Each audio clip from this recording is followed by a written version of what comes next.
the more traditional forms like bhakti, where you would go to temples, you would go to, let's say churches in the Western world, right? Well, if you look at it from more of a systematic approach in the body, we could call the body the temple, right? And the way we treat our body with health and making sure that we're balanced in body, mind, and spirit ultimately unlocks kind of this temple power. And this temple power in the text they call Shakti, or just energy that's moving up the body and clearing way for your highest good. And that's when our intuition starts brightening up and we can awaken to the sense of who we really are. And it's saying that when we awaken to that sense, there is no definition to what that is, because we all experience it internally. And no matter how we describe it to others, no matter how we can experience it and dictate it, it truly doesn't matter, because all of our own versions are unique and sacred. That's what forms Govinda, as they call it, right? Hare Govinda is the all forms and faces of God, right? And we can see this in many, many, many, many ways throughout the entire world. And you see in today's system, and what we talked about in that chapter as well, in the universal form, people fight over what that version is. They fight over what's right and what's wrong and the systems of obtaining that. But very rarely do they talk about the internal process of being open to yourself, being open to your own perspective and your own version of what that is. And we can connect in the personalities, we can connect in the characteristics of what we believe that connection to God is. But ultimately, there's no face. There's no way that we can make it physical, is what this chapter is arguing about.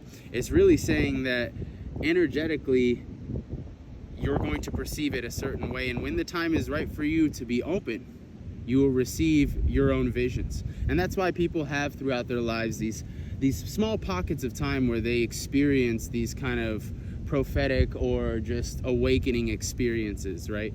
And it's really just because you're awakening to your personality, to who you really are, right? That's why the book references personality of Godhead, because it changes. It's ever changing. It's never the same. Just as we evolve as human beings, our depiction of this God will always evolve. And that's the one thing we can't let them take apart from us, right?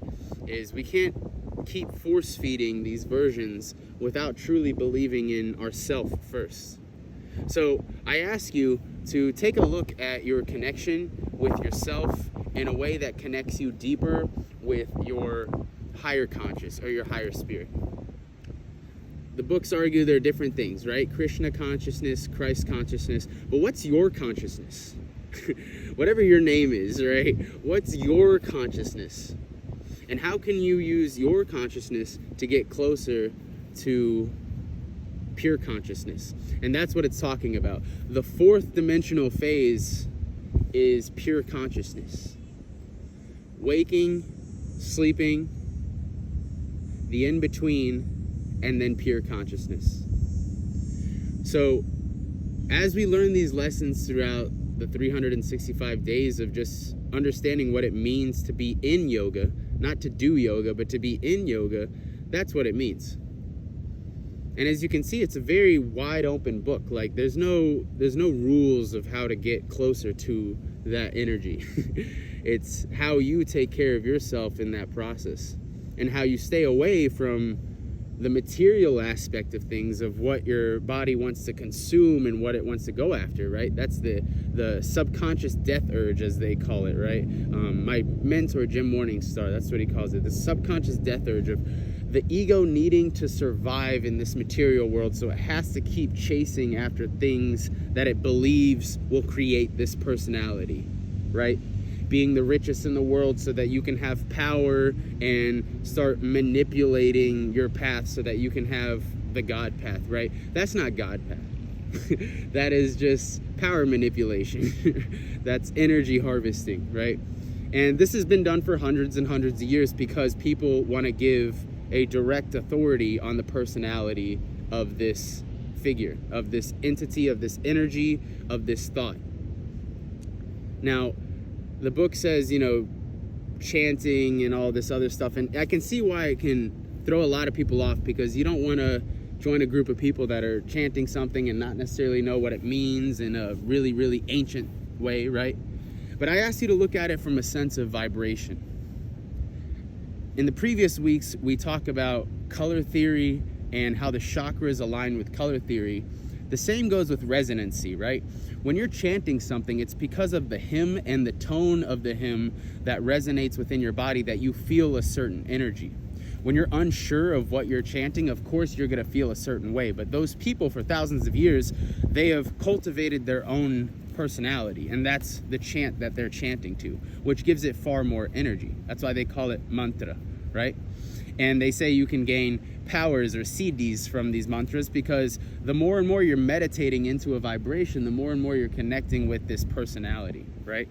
So instead of maybe mantra, if you're scared of starting mantra, you can simply start with your favorite music. How can you associate your favorite music with the personality of Godhead? How can you associate what you're letting come into your body frequency-wise, how it's making you feel, associate with Godhead, right? And in the past, I used to be pretty judgmental of this. I'm not gonna lie. I used to listen to certain music that people listen to, and I would be like, oh, you know, like that doesn't seem like a loving vibe, right? Or that doesn't seem like a good energy. But you have to realize that, like, it's an all-changing energy. So it's how you associate yourself with the vibration, with the sound.